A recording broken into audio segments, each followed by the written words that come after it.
In this episode, we're going to connect two ideas that beginners often think are separate worlds: compliance and security. Compliance can sound like paperwork, while security can sound like technical protection, and it's easy to assume one is real and the other is performative. The truth is more nuanced, and for leaders, the challenge is to align compliance expectations with evidence that reflects what is actually happening in systems, not just what someone claims is happening. Compliance is about meeting external and internal requirements, and those requirements often exist because someone wants assurance that important protections are in place. Security evidence is how you demonstrate that assurance, and continuous checks are how you keep that evidence from becoming stale the moment the audit ends. Cloud environments change quickly, so a once-a-year snapshot of controls is often misleading, even if it looks neat in a binder. By the end, you should be able to explain why evidence must be practical and repeatable, how continuous checks create confidence over time, and why alignment matters so compliance does not become a theater performance that distracts from real risk. A good first step is defining compliance expectations in plain language, because expectations are often misunderstood as a fixed list of tasks rather than a set of outcomes to be proven. Compliance expectations come from regulations, contracts, industry standards, and internal governance rules. Some expectations are very specific, like requiring multi-factor authentication for privileged access, while others are broader, like requiring effective access control and monitoring. In most cases, the expectation is not just that a control exists, but that it is operating effectively. A policy document that says passwords must be strong does not prove that passwords are strong in practice. In cloud systems, this gap between written intent and real behavior is easy to create because settings can drift and access can expand over time. Compliance expects you to close that gap with evidence, and evidence needs to show not only that a control was configured once, but that it remains in effect. For a beginner, the key idea is that compliance is asking for proof of good security habits, and proof is only valuable if it reflects reality. Security evidence is the next concept, and it helps to think of evidence as the outputs produced by systems and processes that demonstrate controls are present and working. Evidence can include configuration states, access logs, monitoring alerts, change records, incident records, vulnerability scan results, training completion data, and approvals for exceptions.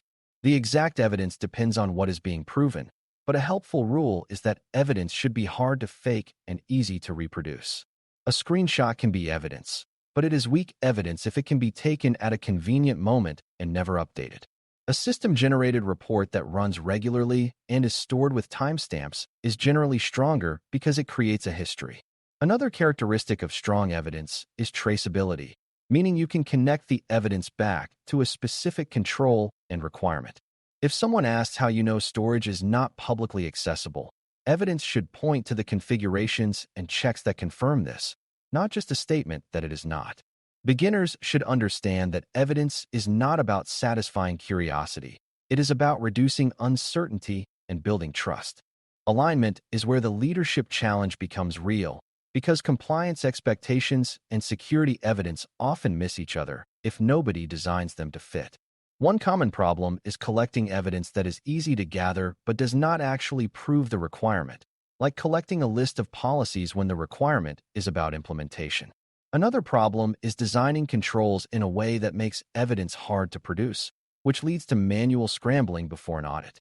Alignment means mapping expectations to specific controls and then mapping those controls to evidence sources that can be produced reliably. This is similar to showing your work in math. It is not enough to say you got the right answer. You need to demonstrate how you got it. In cloud environments, good alignment also means ensuring the evidence reflects current configurations, because yesterday's truth might not be today's truth. When alignment is strong, audits feel like a review of existing habits. When alignment is weak, audits feel like an emergency project where teams try to reconstruct reality from memory. Continuous checks are what make alignment sustainable, because a check is a repeatable test that compares reality to an expectation. If the expectation is that privileged access requires multi-factor authentication, a continuous check might verify that the setting is enabled and that privileged accounts are enrolled. If the expectation is that storage is not public, A check might scan for resources that allow public access and flag them. If the expectation is that logs are retained, a check might confirm that logging is enabled and that retention settings meet the required period. The point is that checks run regularly, not just before an audit, so they catch drift early and create a timeline of evidence. For beginners, think of continuous checks like a smoke detector rather than a fire investigation. You do not wait for smoke to look for fire. You set up a detector that watches continuously. This reduces both risk and stress because issues are found when they are smaller and easier to fix. Continuous checks also change the nature of evidence, because the evidence becomes a stream of results rather than a one-time artifact. Instead of a single report that says things were compliant on a specific date, you can show a pattern that demonstrates ongoing compliance. This is powerful because cloud systems are dynamic and compliance is often about sustained behavior. A stream of check results can show when something drifted, how quickly it was corrected, and whether it has been stable since. That kind of history is more convincing than a screenshot taken on audit day. It also supports learning, because repeated failures in the same area suggest you need better defaults, clearer ownership, or better training. Continuous checks also help prevent the temptation to game compliance, because it is much harder to stage a perfect environment continuously than it is to stage one for a short window. In other words, continuous checks encourage real security because they reward steady behavior, not last-minute cleanup. A beginner-friendly way to understand what makes evidence practical is to look at the difference between evidence that requires heroics and evidence that emerges naturally from normal operations. If evidence requires someone to manually gather logs from multiple systems, stitch them together, and hope nothing is missing, that evidence collection will be painful and inconsistent.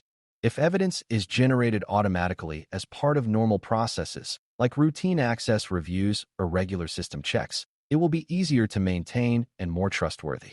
Practical evidence is also evidence that is understandable to the audience. Auditors and stakeholders do not always need deep technical details, but they do need clarity about what was checked, what the results were, and what happens when something fails. This is where plain language summaries tied to technical artifacts can help, because they translate system behavior into assurance. The goal is not to overwhelm with data. It is to provide enough proof that a reasonable person can be confident. When evidence is practical, it supports both compliance and good security management. Exceptions are another area where alignment matters, because real environments often require deviations from a baseline for a time. Compliance expectations often allow exceptions if they are documented, justified, and managed, but unmanaged exceptions become compliance failures and security risks.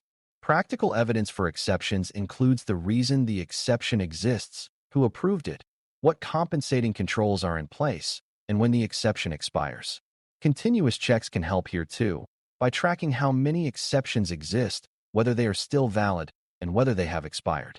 This prevents exceptions from becoming permanent loopholes. For beginners, it is helpful to think of exceptions as temporary permissions to deviate, not as permanent redefinitions of the rules. If exceptions are handled casually, the environment gradually shifts away from compliance and away from security, and nobody can explain why. When exceptions are handled with evidence and continuous checks, they become a controlled risk decision rather than a silent erosion of standards. Another important concept is the difference between control design and control operation, because compliance often cares about both. Control design is what you intended to do, such as requiring encryption for stored data or requiring access logs for sensitive systems. Control operation is what actually happens, such as whether encryption is enabled everywhere it should be and whether logs are being generated and reviewed. Evidence must usually address operation, not just design, because operational evidence shows the control is real. This is also where roles and responsibilities matter, because a control can be well designed but poorly operated if nobody owns it. For example, you might have a policy that requires log review, but if no team is assigned to review logs and no schedule exists, the control is effectively absent. Practical evidence can show not only that logs exist, but that review occurred, like timestamps of review activities and documented outcomes. Continuous checks can confirm the technical parts, like logging enabled and retention set, while process evidence can show the human parts, like review and response actions. Together, they paint a more complete picture of control effectiveness. It is also useful to address the misconception that compliance is always stricter than security, because sometimes compliance requirements are actually minimums and security needs to exceed them. A compliance checklist might say you must have certain controls, but it might not capture newer threats or the specific risk profile of a particular organization. If teams treat compliance as the finish line, they may miss important protections that were not explicitly required. On the other hand, if teams ignore compliance because it feels administrative, they may lose trust with customers or regulators and suffer consequences even if their security is strong in some areas. Alignment means treating compliance as a structured set of assurance expectations while still allowing security to adapt and improve. Continuous checks can help security evolve because they reveal where controls are failing, where drift is common, and where new checks are needed as the environment changes. When compliance and security are aligned, the organization gains both the discipline of external accountability and the flexibility to respond to real threats. A practical way to see alignment in action is to imagine an auditor asking a simple question like how you know that sensitive data is protected. A weak answer is a statement of belief, like saying it is protected because the company cares about security. A stronger answer is a chain of evidence, like showing that data is classified, encryption is enabled, access is limited, logging is active, and continuous checks confirm these settings over time. The chain matters because each link supports the next, and together they reduce uncertainty. If one link is missing, such as not knowing where sensitive data exists, the whole assurance story becomes shaky. Continuous checks keep the chain strong by repeatedly validating the links. They also support better conversations with stakeholders because you can talk about trends rather than one-time snapshots, like whether compliance has been stable or whether there are recurring issues. For beginners, the main lesson is that good compliance outcomes come from good security habits, and good security habits become visible through evidence. As we close, remember that aligning compliance expectations with practical security evidence is a leadership skill because it requires designing systems and processes that produce trustworthy proof without disrupting normal work. Compliance expectations are fundamentally requests for assurance, and assurance depends on evidence that reflects reality, not just intention. Practical evidence is evidence that is repeatable, traceable to controls, and understandable to stakeholders, and it should emerge from normal operations rather than heroic manual collection. Continuous checks keep evidence current in fast-changing cloud environments by detecting drift early and creating a history that demonstrates sustained control effectiveness. When these pieces fit together, audits become less about frantic preparation and more about showing the work you are already doing. That alignment reduces risk, builds trust, and frees teams to focus on improving security instead of performing it. Thanks for listening. For more audio courses, daily newsletters, and more, please visit DailyCyber.News.